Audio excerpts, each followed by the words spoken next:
নমস্কার, আমি ডক্টর গৌতম চক্রবর্তী, সুবিধা কেয়ারের পক্ষ থেকে আপনাদের সবাইকে স্বাগত। আজকের এই সেশনে অন্যান্য দিনের মতো আজকেও আমি আরেকটা প্রোডাক্ট নিয়ে আলোচনা করব, পাথরি টনিক। এই নামের মধ্যেই বুঝতে পারছেন, পাথরি মানে পাথর। পাথরজনিত যে সমস্যা, বিশেষ করে কিডনিতে বা ইউরিনারি ট্র্যাকে যে সমস্যাগুলো হয়, পাথর জমে যায়, তার ফলে ইউরিনারি প্রবলেমটা সাংঘাতিকভাবে দেখা যায়। সেই পাথরি টনিক নিয়ে আজকে বলবো। তার আগে বলি, এখানে প্রায় 29টা ইনগ্রেডিয়েন্টস দিয়ে, 5 ইনগ্রেডিয়েন্টস দিয়ে সমৃদ্ধ এই পাথরি টনিক। এর মধ্যে উল্লেখযোগ্যভাবে পশানবেদ আছে, কুলকি আছে, আপনার পুনর্নবা আছে, বরুণ ছাল আছে, গিলয় আছে, সঙ্গে রয়েছে মঞ্জিষ্টা আছে, সেনাবরি আছে। এরকম 29টা ইনগ্রেডিয়েন্টস দিয়ে এই প্রোডাক্টটা সমৃদ্ধ করা হয়েছে। মূলত আমরা কোথায় এই প্রোডাক্টটা ব্যবহার করতে বলবো, বিশেষ করে কিডনিতে যাদের পাথর তৈরি হয়েছে, ধরুন সবেমাত্র পাথর তৈরি হয়েছে, ধরা পড়েছে, একটা আলট্রাসোনোগ্রাফি টেস্টে ধরা পড়েছে কিডনিতে পাথর হয়েছে, হয় দুটো কিডনিতে হয়েছে, না একটা কিডনিতে হয়েছে, যাই হোক, যেটাকে আমরা নেফ্রোলিথিয়াসিস বলি বা কিডনি স্টোন বলি, সেখানে আপনি এটা ব্যবহার করতে পারেন।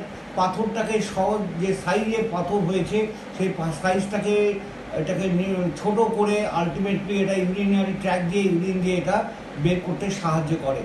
এছাড়াও অনেক সময় দেখবেন কিডনি থেকে পাথরটা বেরিয়ে ইউরিনারি ট্র্যাকে চলে আসে, তাতে ইউরিন করতে সমস্যা তৈরি হয়, যেটাকে আমরা অনেক সময় বলি ইউরিন আউটপুটটা কমে যায়, ইউরিনের ফ্লোমেট্রিটা কমে যায়, যেটাকে ডিসিউরিয়া বলে।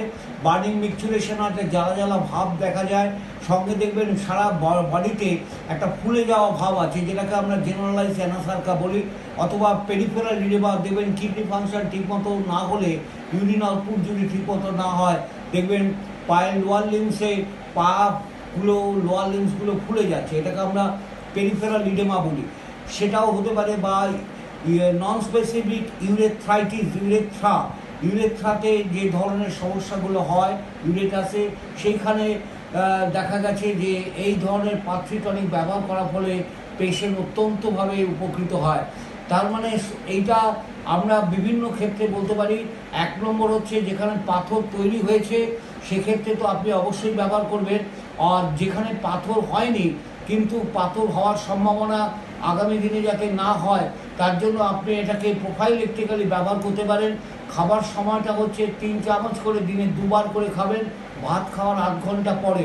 একটু হালকা অল্প গরম জলের সঙ্গে খেতে পারলে খুব ভালো হয়, দিনে 2 বার করে। আবার বলছি, পাথরি tonic to be taken twice daily after having meal, major meal যেটা লাঞ্চ এবং ডিনারের পরে 3 চামচ করে হালকা অল্প গরম জলের সঙ্গে 1 কাপ কি হাফ কাপ জলের সঙ্গে মিশিয়ে আপনি রেগুলার পরপর 3 মাস যদি খেয়ে নিতে পারেন, তারপরে আবার আপনি আলট্রাসোনোগ্রাফি করে দেখে নিতে পারবেন আপনার কিডনিতে বা ইউরিনারি ট্র্যাকে যে স্টোনটা তৈরি হয়েছিল সেই স্টোনটা বেরিয়ে গেছে কিনা, বা স্টোনের সাইজটা কতটা ছোট হয়েছে।